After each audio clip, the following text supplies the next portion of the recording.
Hi, I'm Steve Wigrizer, and welcome to another edition of The Leading Question. It's difficult to imagine a more important hot-button issue these days than the topic of immigration. Clearly, immigration and issues surrounding immigration played a pivotal role in our last presidential election, and the issue still pervades American politics. Wherever you go, dinner table conversations, the newspaper, anywhere in the media, everybody's talking about immigration. I wanted to share with you some words that most of us have not heard in a long time.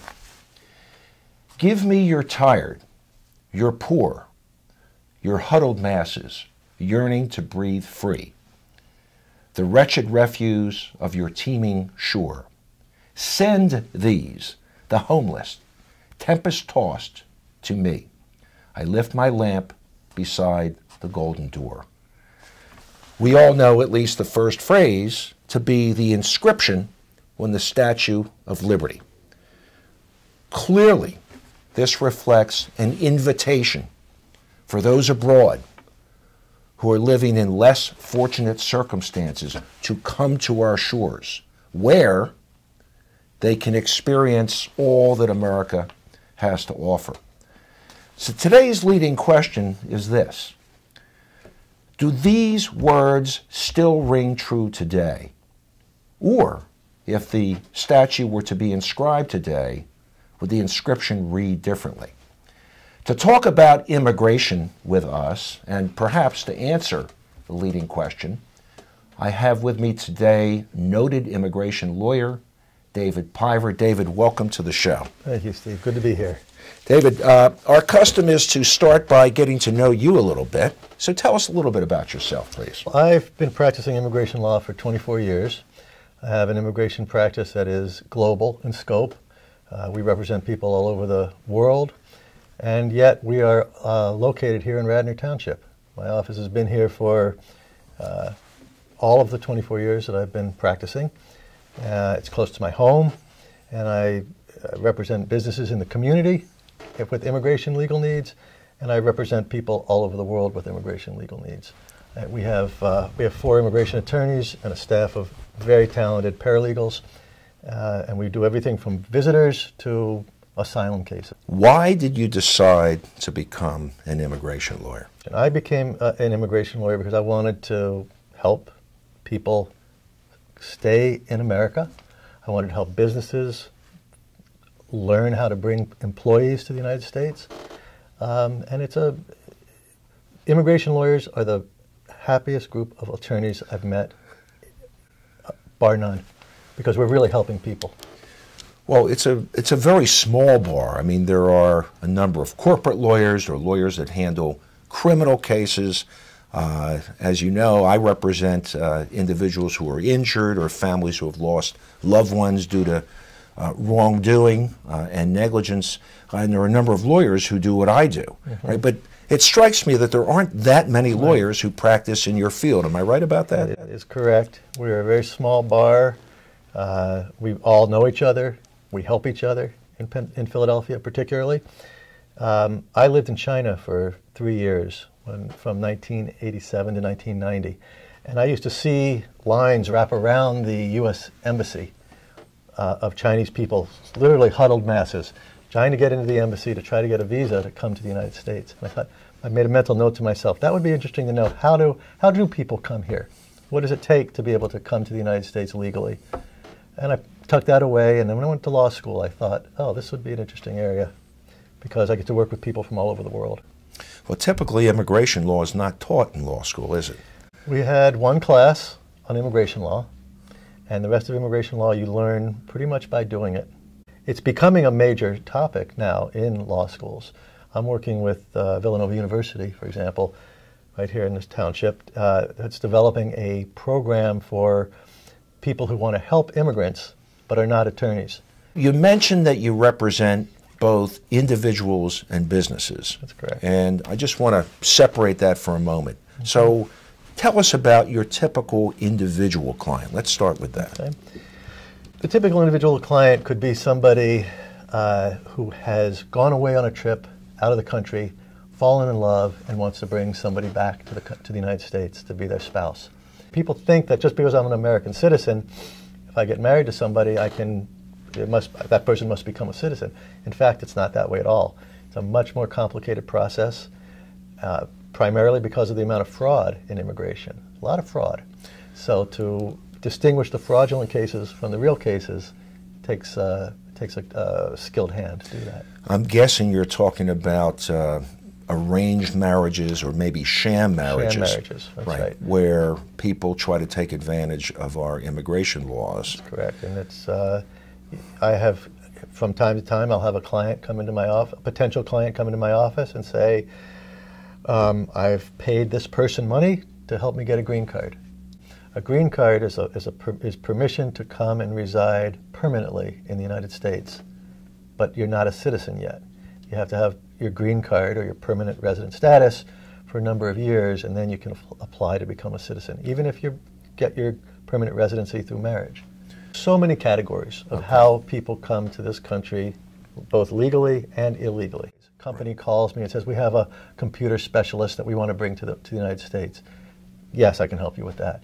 Or somebody calls me and says, we represent athletes, and we need this athlete to come here and compete in some of the X Games or some of the extreme sports. We can do that. People want, now, you would think that if somebody wants to come to the United States to visit, it would be pretty simple, right? You would go to a consulate, fill out an application for a visitor visa, and be given a visa to come here. Well, you'd be surprised that the rejection rate is as high as 95% in many countries. 29 countries that are visa exempt, and those are countries typically where people will come here, visit, and leave, as opposed to countries where people will typically come here, visit, and never leave. I've had clients through the course of my career who are doctors, attorneys in their country. They come here on a visitor visa. They wind up bussing tables, washing dishes, driving taxi cabs, because they can take better care of their family here doing that than they can as a professional in many countries around the world. So there's these external pressures on people to come to the United States and make a life for themselves. And I get your question of, who are my individual clients? Yeah. I get a lot of clients like that, clients who come here simply because they want to make a better life for themselves. They come here either on a legal visa and overstay their visa. They come across the border. They come here with somebody else's passport that they've paid money for and arrive in the United States. So is there a pathway for all of those people to stay in this country legally, or is that a door that is closed to some of them? That's a great question, because over the course of my practicing for 24 years, the ability for people to stay here legally who come in these various ways and become undocumented or illegally here has become smaller and smaller. The doorway has shrunk and shrunk. It's probably the area of my practice I enjoy as much as any of the others, maybe more, because you're really helping people who have come here out of some need to leave where they have come from, have become woven into society, and now need somebody to represent them to help them stay. You see it in the news all the time. You see people ripped away from their spouses and their children. You see people who come here under the TPS program, the Temporary Protected Status program, which is in the news again because this administration wants to terminate TPS for people from Haiti, people from Central America who have been here on TPS for, some of them, 20 years or longer, and have become very woven into the fabric of their communities and have had families. Some of those people we can help. Some of those people, because of the way the law is, there's no help for them. There's no help for them. And they're going to be, I like to use the word, they're going to be banished. I mean, banished is like an old word. We don't think of deportation as a form of punishment, of being banished from society. Particularly the DACA kids who came here when they were under 16 years old. The average age was 7 years old. And they grew up here. They went to school here. They speak English like you and I speak English. They don't necessarily speak their language that's spoken in the country where they were born. But now, as everybody knows, the DACA program was put on hold, terminated, canceled. And the ball is up to Congress now to find a solution for these 800,000 kids. It's a politicized topic. It's a political hot potato is what it is. That's right. And with 800,000 lives and all of the lives that connect to those 800,000 lives, should it be a political hot potato? We should extend DACA and find a way to allow them to continue to be part of our society rather than banishing them.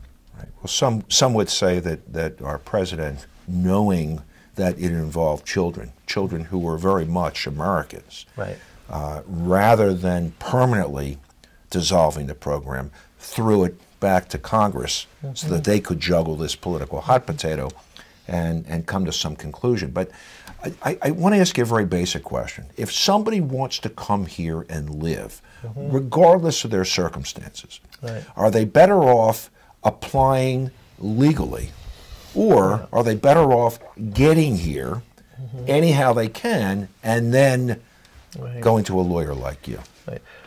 Well, there are very few ways to come here legally anymore. Legally. Right. There are very few ways.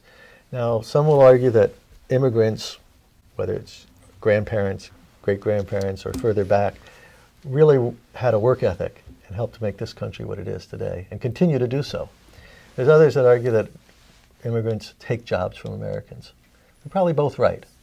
But in the long run, in the overall, the bigger picture, my experience is that immigrants come here because they have drive and they have skill, they have chutzpah, and they have desire to make better lives for themselves and the people that they're related with, through work or through family.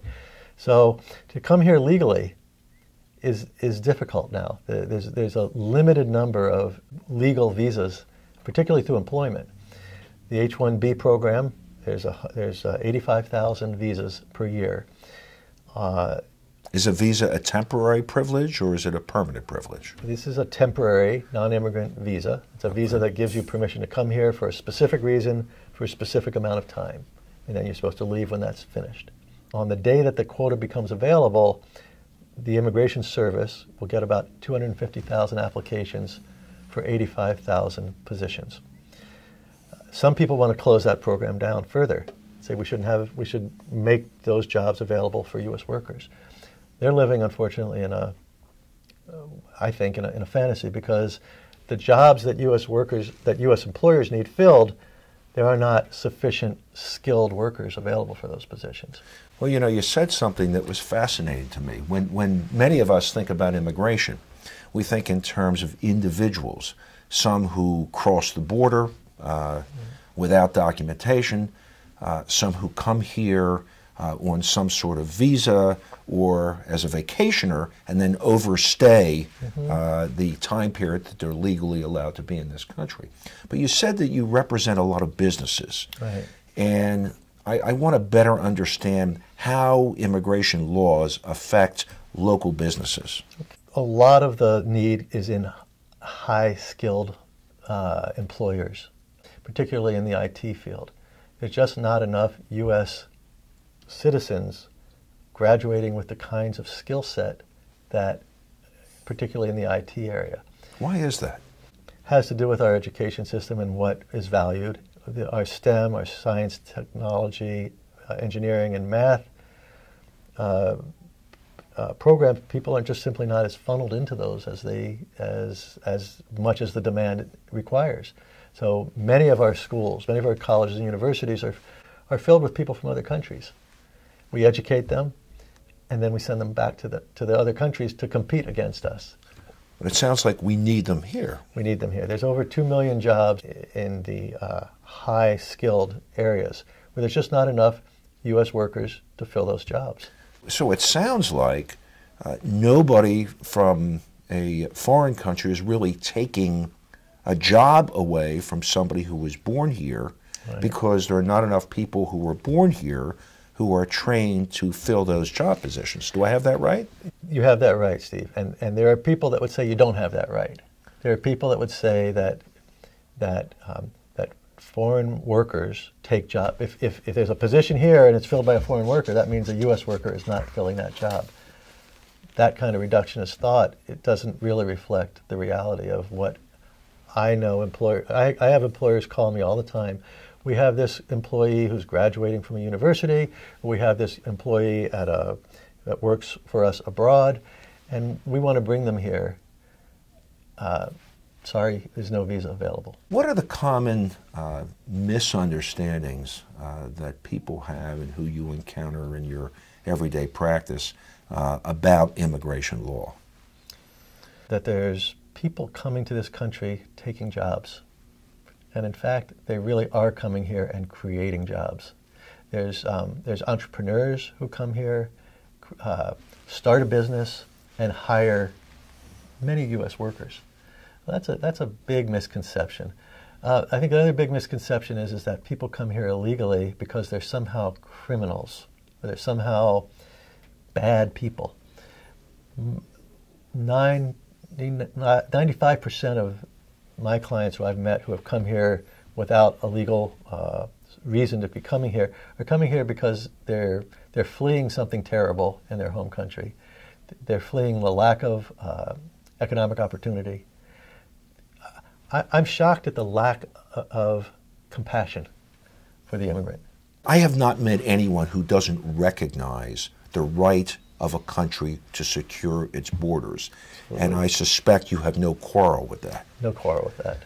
But I was always taught in school that we are a melting pot. We are a nation of immigrants. And that's one of the things that gives us our great strength, our diversity. Right? I wonder whether the popular consciousness is changing. I wonder whether the words inscribed on the Statue of Liberty still ring true. What is your take on that? Fewer and fewer people would agree with that comment on the Statue of Liberty. I'll tell you one thing that I've seen in the new administration is that prior to this administration, the position was if someone's a criminal and here without legal status, that's a priority. Meaning they will be deported. They will be looked for, they will be apprehended, and they will be deported. Okay, so in that regard, nothing has changed. Today, anybody who is here without a legal status is subject to being apprehended and deported, regardless of any of the mitigating circumstances. So whether they have a family, that's right. Whether they have a business, correct. Whether they're contributing to society, whether they're paying taxes, whether they're doing everything that we expect of U.S. citizens, they are still subject to deportation. Absolutely.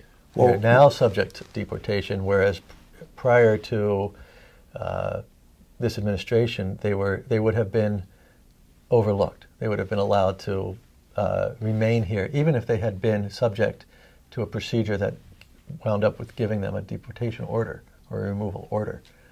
I get calls every week from hysterical U.S. citizen spouses that my wife was just, we had a knock on the door at 5 o'clock in the morning, and my husband's no longer here, my wife's no longer here.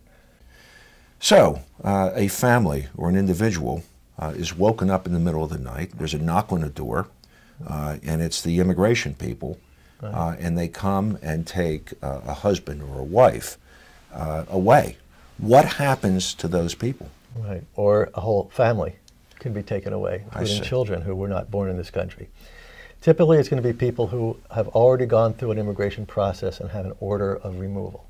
And their ICE, the Immigration and Customs Enforcement, is doing their job of enforcing that order. Up until this administration, that had been done with discretion, considering the ages, considering the circumstances, considering whether there's any criminal behavior or lack thereof, and just focusing resources on the bad guys. Right? Now, it's everybody is fair game, and that's official policy. They will be taken down to the Immigration and Customs Enforcement offices in Philadelphia. They'll be processed, and then they will be put into basically the deportation system. They'll be taken to one of the deportation facilities, prison, and they will be held there until a travel document can be obtained from that. If the person has one, they won't be there very long. If the person doesn't have one, they could be there for months and months, and even years, before they're released. So when you get that call, Right. when that client comes into the office. What can you do for them? There's still a lot that I can do, but it's becoming less and less. We used to be able to call and have kind of negotiate with the deportation authorities. They're much less interested in that conversation now. They're much less available to that conversation now. But if someone has been here for 10 years, has U.S. citizen children, and has little to no interaction with law enforcement, we can help that person. And when you say you can help them, can you get them U.S. citizenship? Almost nobody goes from not having a legal status to citizenship. You have to pass through this green card stage or this permanent residency stage. The only exception to that are people who want to volunteer into the military, and they can go from having no legal status to being citizens. Well, David, we only have a little bit of time left, but I'm going to put you on the spot. Okay. I want you to look into your crystal ball. Right. We know where we've been. We're getting a very clear sense as to where immigration is now. 5 years from now, 10 years from now, where do you see it going? Immigration law is federal law, and for the most part, it's made by the federal authorities.